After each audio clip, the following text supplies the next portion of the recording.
活了快30年，头一次被相亲女毁三观。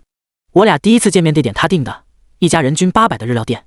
见面那天，他迟到了半个小时。看到我的第一句话不是不好意思，而是抱怨路上怎么这么堵。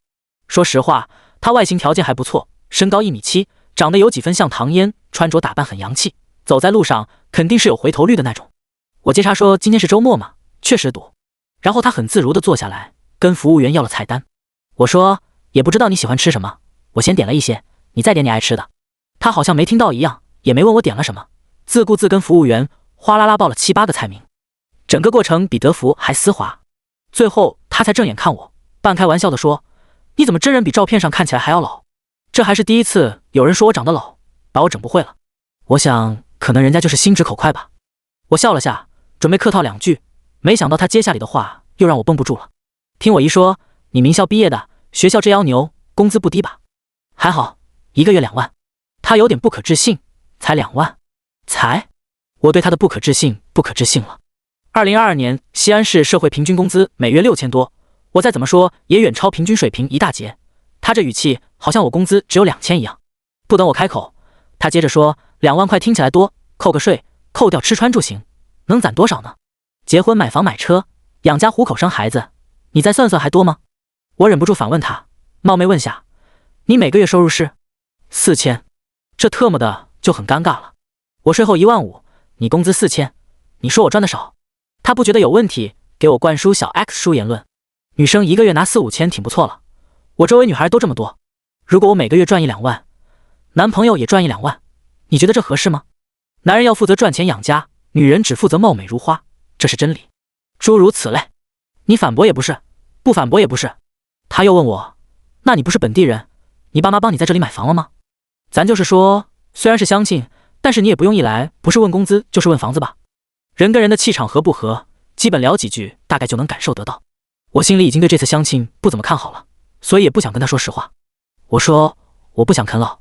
不知道是不是我错觉，对方好像翻了个白眼，又跟我说，就你的工资靠自己买房到猴年马月了。还好菜来了。我礼貌让他动筷子，他说你先等等。然后我就眼睁睁看着他把桌上各种碗碟摆来摆去，摆出一个满意的造型以后，拿出手机各种角度咔咔咔一顿拍。最后他把手机给我，很自然地说，我喜欢记录生活，你再帮我拍几张呗。这我能说不吗？给他拍了10几张以后，他满意点头，说你拍照水平还可以，吃吧。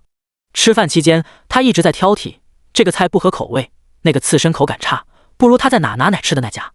不知道你们有没有同感，吃饭的时候对面有个人一直抱怨，真的很败兴。我可能流露了下不太舒服的情绪，他突然问我，我平时消费水平比较高，选在这里你是不是不太满意？我说怎么可能？说实话，我说在这里吃饭，你答应的挺快，我还是有点意外的。哦，言外之意就是觉得我消费不起呗。其实我相亲也不是因为着急结婚，我还是比较倾向于2个人认识，先从性格、爱好、三观这些方面开始了解，所以我没跟介绍人说过我的真实经济情况。他又问了我一些基本情况，我都敷衍着回答了。显然人家没看上我，正好我也觉得我俩不合适。这姑娘吃的差不多了，嘴巴一擦跟我摊牌了。我也不跟你兜圈子，相亲嘛，硬性条件还是很重要的。我不自谦地说一句，追我的人呢，想必你能猜到有多少。但男生和女生不一样，你的身高长相这些只能算锦上添花的东西。小 X 书上有句话我觉得说得很对，嫁人就是女人的第2次投胎。我笑着听他说完，忍不住问他，你要求男生有房有车有存款，那你有吗？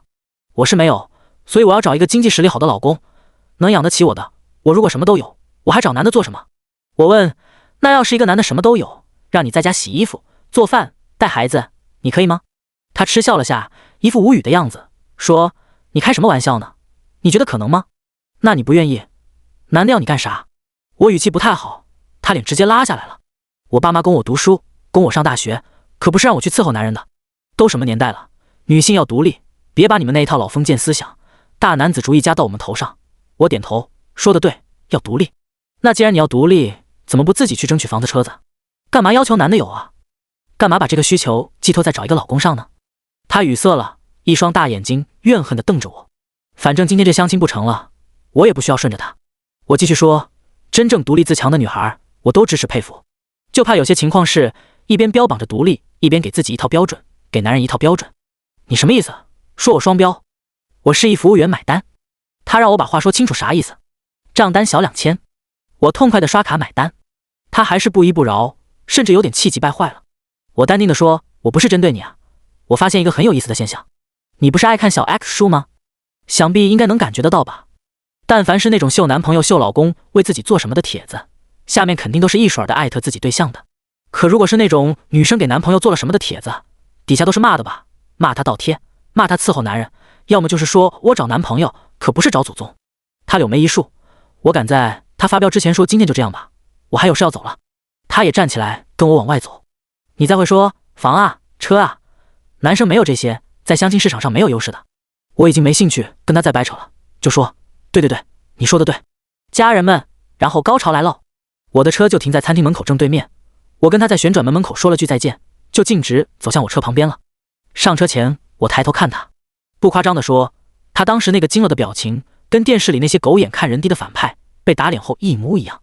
他问我，这保时捷是你的？我礼貌笑了笑，没回答他。他3步并2步走过来，特自然地说，这里不好打车，你还是送送我吧。还没等我说话，他竟然跟我撒娇，和女生吃完饭送她回家才是绅士风度哦。然后他就走副驾门那头站着了。我还真说不出感人的话。行吧，送就送吧。这妹子上车后态度180度大转弯，比吃饭的时候可热情多了。你说你这人跟女孩子说话怎么这么直，这么不讨喜呢？不过这样也好，那些一见面就花言巧语的油腻男多数不靠谱。这时候他电话响了，他看了眼掐断，然后电话又响，他神情有点烦躁，啧了一声又挂了。一个死缠烂打的追求者。我淡淡哦了下，没什么兴趣追问。这时候的我还不知道，他嘴里这个所谓的死缠烂打的追求者真实身份特么的有多劲爆，多让人吐血。他自顾自接着说，有些男的仗着家里有几个臭钱，狂妄自大，我真的会写。我说那多好，至少满足你的硬性要求。他忽然转身攥拳轻轻捶了下我肩膀，嗔笑着说，人家才不是那么肤浅的人好吧，其实房子车子不一定是必要的，最根本的还是要看这个人，只要人上进优秀靠谱，那比什么都重要。我哈哈大笑，大姐你刚刚在饭桌上可不是这么说的哦。我问他，那如果一个潜力股没车没房可以吗？当然可以了，两个人一起奋斗迟早都会有的。我看你朋友圈有猫的照片，你一定是个温柔有爱心的人，我小时候也养过猫哦，什么时候可以去你家吸猫？现在还不到9点你就要回家吗？咱俩去哪儿再坐坐呗？这儿离大雁塔不远，你把车停大悦城，或者我请你看电影也行。你住哪里啊？送我会不会绕路？如果我们看完电影你再回去晚不晚呀？不能拒绝女孩子，否则我会很伤心，我很少主动约男生的。你要庆幸自己有这个殊荣哦我。他边说边把右手放车门那里一搭一搭的，然后在储物格里摸出了一个东西，举起来一看，竟然是一支口红。你车里怎么有女人用的口红啊？他表情从狐疑到激动，眼神复杂，活脱脱一副老婆逮住老公偷吃的捉奸表情。哪个女人的？你女朋友？你前任？还是说你打算给谁送的？我淡定的看了一眼，不紧不慢的说，这车是我朋友的，口红应该是他女朋友的吧？你说什么？这不是你的车？对啊。他半信半疑，两眼睛瞪得跟灯泡，死死盯着我，似乎想从我脸上分析出我说的话到底是真是假。我指了指车玻璃前面的号码牌，我手机尾号4个2，你自己看是不是同一个？他沉默了几秒后冷笑了2声，然后就开始低头一直刷手机，和刚刚不停主动找话题的那个样子简直判若两人。我恍若不觉，最近有什么好电影吗？他语气冷冰冰的，看完电影太晚了，咱俩毕竟第一次见，不合适。有道理，那去大雁塔走走。不了，最近游客多，我不想去人挤人。确定不给我这个殊荣吗？讲话能不能不要这么油腻？那改天约你去我家，看看我养的猫。我也就是小时候养过一阵子而已，长大就没什么感觉了。猫又吵又粘人，烦死了。又吵又烦，我腹诽，我看又吵又烦的就是你本人吧。不过我面上什么都没表现出来，继续说，我觉得你的性格挺直爽的，其实如果咱俩能成，一起努力，再奋斗个3-5年。等等等等，他不悦地打断我，什么咱俩能成，什么一起努力，你在说什么啊？你刚刚不是说可以陪着潜力股奋斗吗？他很不爽地摆弄着头发，语气突然很烦躁，大哥，奋斗那是给刚毕业20出头的男人说的，你都快奔3了，你真觉得拖着女孩子的青春，陪你吃苦，陪你受罪，是应该的？你什么呀？28也不小了，你该不会觉得自己还很年轻吧？可是你说房子和车子，别可是了，房子车子它就是很重要，男人到30岁还没车没房，还不能说明问题吗？但是你说你不是个肤浅的人。他好像越说越生气。我当然不肤浅了，选择一个各方面都优秀、条件好的对象，这能叫肤浅吗？这叫为自己的未来负责。我都不明白为什么男的有脸批判女生拜金现实，女的什么都不要，房子不要，彩礼不要，就高兴了，满意了，真是诡计多端的抠男，活该娶不到老婆。也别跟我说怎么有的女孩就愿意陪男人吃苦，这有什么可值得歌颂的？我要是那男的，我羞都羞死了。那种女的也迟早要后悔。我爸妈养我，可不是为了嫁一个没本事的男人去扶贫。古人都说了，穷则独善其身，没钱就不要拖着女生跟你受苦。我们不欠你的，也没吃过你家大米。我去，穷则独善其身，原来是这么用的。学到了，学到了。我举起手做投降状，不说这个话题了。下个路口右拐就到你家了吧？赶紧把这尊神送走吧。拐弯的时候，我电话来了，巧了，正是车主。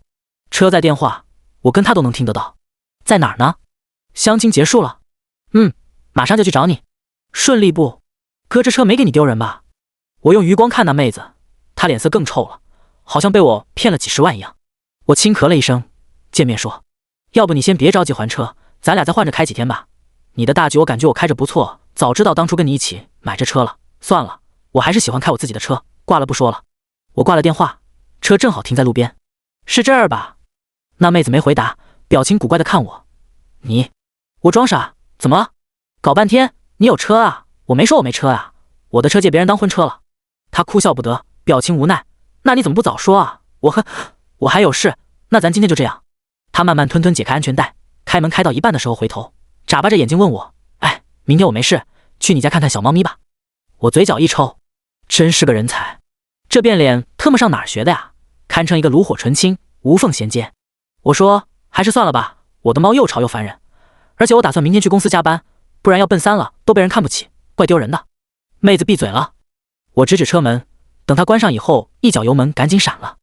我长出一口气，本以为我俩应该不会再有什么交集了，没想到晚上12点左右，她突然给我发微信，问我回家了没，又说谢谢我今天请客，饭很好吃。看到这里，你是不是以为她又故技重施，想跟我示好，然后看看跟我还有没有一丝丝发展的可能？不要脸的说，其实我也是这么想的，但是哥们错了，大错特错。这妹子让我诧异的操作来了，她竟然给我转了2000块，用的还是支付宝，直接到账。我看着支付宝的到账提醒，一脸纳闷。紧接着她的消息来了，既然两个人没可能，也不好意思让你破费，今天的饭钱转给你哦啊。我说你这是干什么？再怎么样，这顿饭我应该请啊。她坚持要我收下，给我连着发了好几条语音。你就收下吧，把钱给你我心安一些。你别想着退给我，你退了我就继续给你转，直到你接受为止。我今天在车上有点激动了，主要是我闺蜜她被一个渣男骗财骗色，每次想起这个我就生气，所以那些话并不是针对你的，你千万别往心里去。其实猫咪挺可爱的，一点都不烦，粘人的哈基米最好了。我不否认，我是想找个各方面条件不错的老公，我也没觉得这是什么丢人的事情，咱们俩没必要因为这个闹不愉快，以后就当个普通朋友也行吧。语气贼真诚。我陷入了沉思。我说可以，做朋友没问题，但是这钱我真不能收。怎么不能收啊？既然你请我吃饭可以，那我请你吃饭就不行吗？那2000也多了呀。没事，多出来的就当我请你喝奶茶或者喝咖啡，嘻嘻。兄弟们，我真的不会了。但是不管怎么说，他这波操作让我对他印象改观了一点，甚至开始反思自己今天对他是不是有点过了。毕竟关于饭钱这个东西，我能想象到的，要么男的掏钱，要么两个人 AA。可这妹子居然把钱都给我了，还是一笔不小的数目。现在的相亲市场上，竟然还有这种女生！妈的！后来我才知道，人家这招叫以退为进，藏得深着呢。没几天，我看到她在朋友圈发了一条信息，说自己姥姥阳了，血氧低，情况不容乐观，现在高价求购特效药。说来真巧，那几天我刚好托人买到了2盒特效药，我根本没多想什么，就觉得我不能见死不救。而且他不是刚赚了我2000吗？那要我买来差不多也是这个价格。于是我就私聊他，说我有2盒，找个跑腿马上给他送1盒过去。他惊喜万分，对我各种感谢。他说知道这药现在特别难买，加价都买不到，他一定会加钱补给我的。我说现在不是说这些的时候，收到了赶紧给老人吃，只要越早吃效果越好。跑腿1个小时就送到了，他拍了个照给我看，又狠狠感谢了我一番。就这么过了1周多吧，这妹子联系我说她姥姥的情况好多了，真是多亏了我，不然后果不堪设想。然后她约我吃饭，说想当面表达下谢意，我推辞不过就答应了。没想到吃饭的时候，她他的迷惑操作又来了。我以为就我跟他2个人吃饭，结果到了饭店才发现，包间里坐了满满一桌子人都在等我，吓我一大跳。那妹子看我来了，笑盈盈的站起来，蹦到我跟前，给我挨个介绍。这是我爸跟我妈，这是我大伯，这是我小姨和我小姨夫，这是我舅和我舅妈，这个是我爸的朋友，我张叔。他介绍他爸妈的时候，我还能礼貌的叫声叔叔阿姨，越到后头我越觉得离谱。干嘛啊？这是全家总动员。一群50、60岁的人用各种目光看着我，一点都不避讳，好奇的审视的探究的。他妈跟旁边的人边打量我边说悄悄话，让我觉得自己像头待宰的猪。妹子搂着我胳膊托我落座，我小声跟她说怎么这么大阵仗，我一点心理准备都没有。她跟我撒娇说，哎呀，你这次帮了我家这么大一个忙，我爸妈他们都想见见你，当面感谢你嘛。他爸一脸慈爱欣赏，反正就是很善意的看着我。我不好站起来当场走人，只能硬着头皮跟他们寒暄。他爸问我，小 X， 你那是怎么买的？还有吗？我几个老伙计也想买。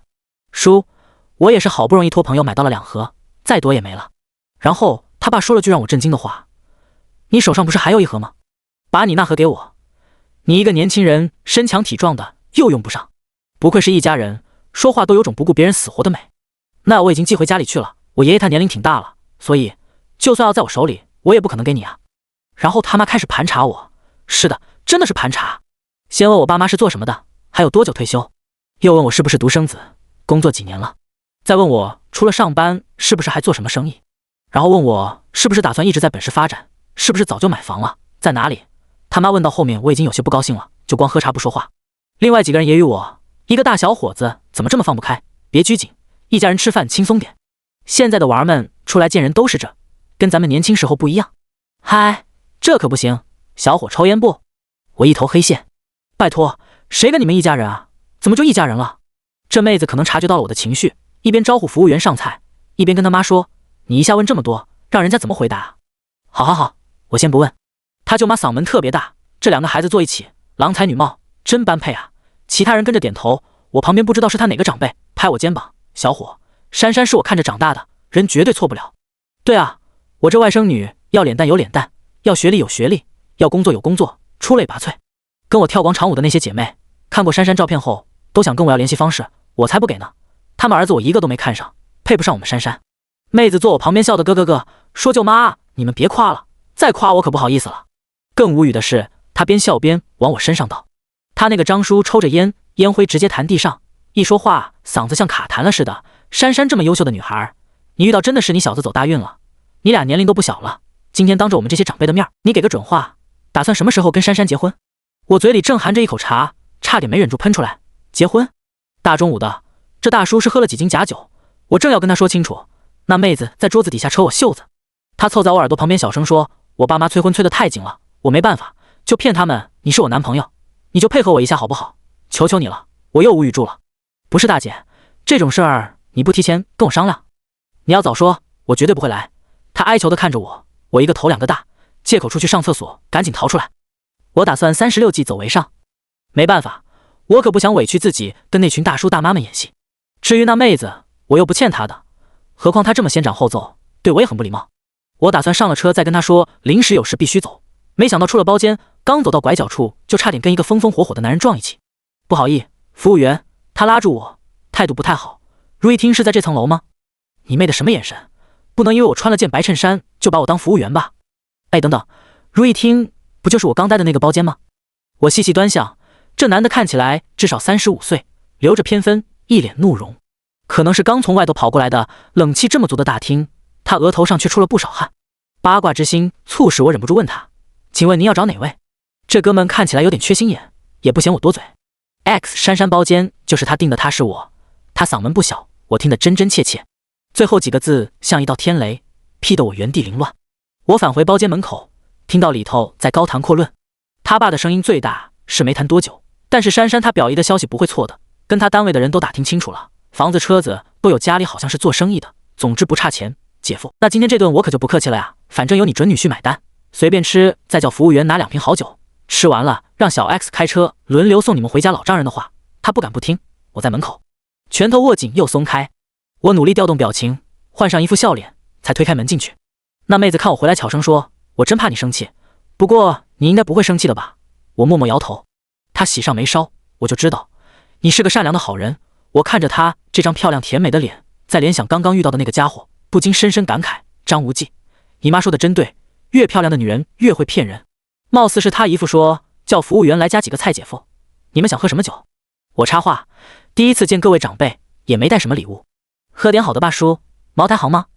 小 X 真不错，真懂事。嫂子，以后你们要享福喽。行，那就要2瓶茅台。那妹子先是瞪大眼睛，随即脸上乐开了花，应该是很满意。我给她长脸。她听着众人的话，看我的眼神越发含羞带骚。我尽量让自己不去接触她那么热烈的眼神。等服务员把酒拿来，桌上几个男的眼睛都亮了。许是有茅台的加持，几杯酒下肚，加上我说了几句好听的话，几个人对我说话的语气横了起来。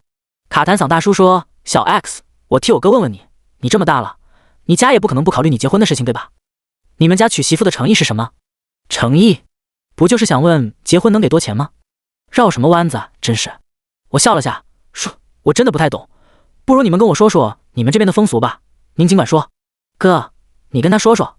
妹子她爸清了清嗓子，那我可就说了呀。首先，男方现在住的房子要加珊珊的名字。我点头，应该的。他爸继续道：“我们周围嫁女儿的，男方给的彩礼至少都18万。我女儿211本科毕业，还有一份好工作，说出去有面子，而且人长得又漂亮，彩礼30万不过分吧？”我面不改色，不过分。他爸跟他妈对视一眼，似乎被我的态度鼓励到，他爸嗓门都大了。为了以后孩子的教育，还要再有一套学位房才行。男方出资购买这个只写珊珊的名字，这是给他和孩子的安全感和保障。叔叔，你说的都对，我很认同。那妹子已经激动的不行了，直勾勾的盯着我。你真的这么觉得？当然了，现在男多女少，我觉得你们女方家姿态就是要高一点。一桌人瞬间对我赞不绝口，纷纷说现在竟然会有这么懂事的男生，太难得了。妹子一把抓住我的手，她似乎忘了她只是让我假装男朋友而已。那我还要求婚后老公工资要全部上交。小 X 书上说了，女人管钱，家庭会更和睦，会让婚姻更幸福。你怎么看？我坐着看，我躺着看，我不看。我挤出一个笑，然后说：“我肯定举双手双脚赞同啊！上交工资，它代表了男人对女人的尊重和疼爱。”他妈试探着说：“小 X， 珊珊还有一个刚毕业的弟弟。”我打断他：“帮衬小舅子买房买车，只要有需要，身为姐夫义不容辞。”他妈激动的人都开始抖了，看我的眼神仿佛兵马俑刚出土一样。我问：“叔叔阿姨，还有吗？”他妈：“没了吧？是不能再有了，够他妈夸张了。但凡是个正常人，听到一半就得站起来走人。当然不是说我不是正常人，我很正常，但是我遇到了极其不正常的事。小 X 啊，我看你态度不错，我觉得你跟珊珊的婚事可以尽快弄了。”他爸满面红光，给自己灌了一口酒，然后招呼其他人也一起喝。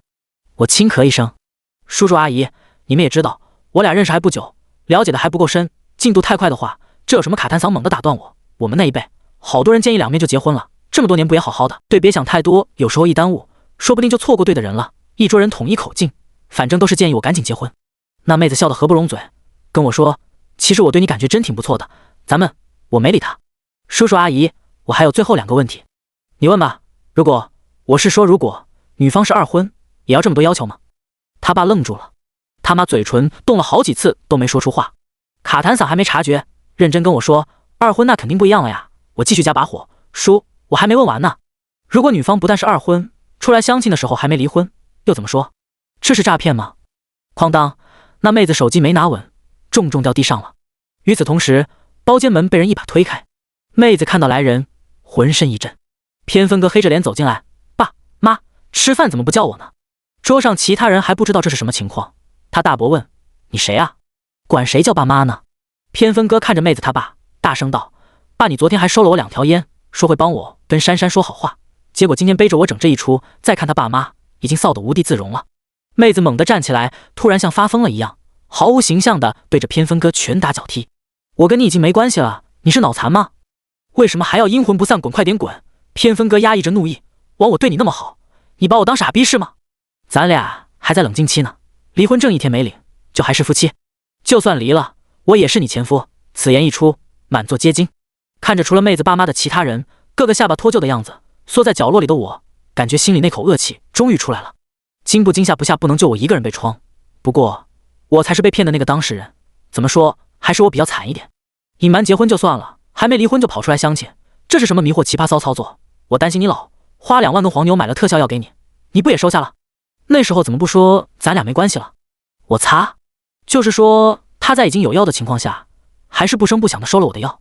我特么，偏分哥和这妹子的确是夫妻关系，只不过2个人已经在办离婚手续了，具体离婚原因不知。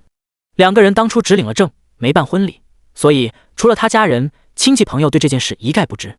多亏这阴差阳错，让我跟偏分哥在命运的拐角处相遇。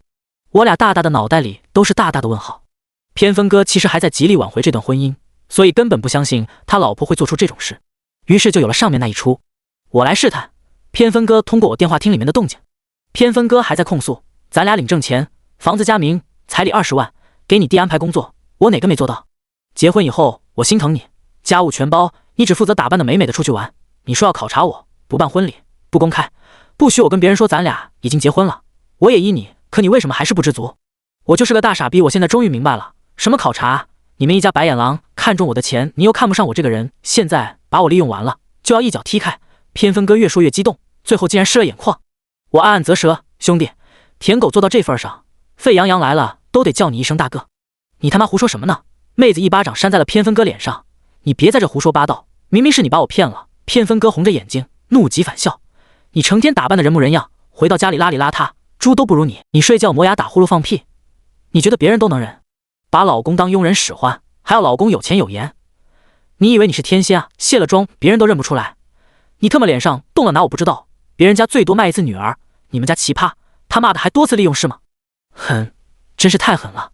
要说扎心，还得是最亲密的人啊。妹子果然被刺激疯了，脸色狰狞，不管不顾的抄起还没喝完的茅台，就要对着偏分哥砸过去，却被周围几个男的赶紧拦住了。珊珊，这个可不能扔啊，快把酒给我，先给我，笑死。我终于忍不住说，你们一家人是不是该给我道歉？我到底还是低估了这妹子，低估了这种极品的脑回路。她一脸受伤的看着我，你就不能理解我的苦衷吗？我想结束一段错误的关系，重新开始我的人生，难道有错吗？难道离了婚的女人就不配相亲了？呸！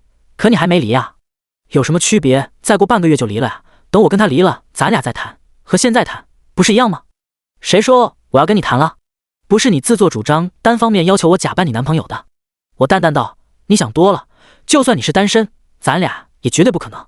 毕竟我不想找个拜金的女朋友，我也达不到你爸妈的要求。偏分哥坚决地说，我改主意了，之前的离婚协议不作数彩礼，你们家必须给我退，房子你也休想分一半，否则我是绝对不会同意离婚的。妹子怔住了，随后崩溃大哭。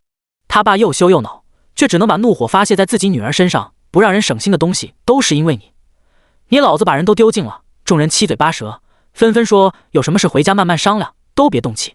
他爸还在骂，偏分哥也不甘示弱。包厢里热烈气氛经久不停，我趁乱溜了。刚出去就碰到了服务员，包间隔音很好，外边什么都听不到。他问我有什么需要，我说给如意厅上10粒海参粥，40头鲍鱼，再来2瓶茅台吧。服务员说好的。我假装去厕所，火速撤退，开车走人。当然也不能忘记把这位奇女子删除拉黑一条龙。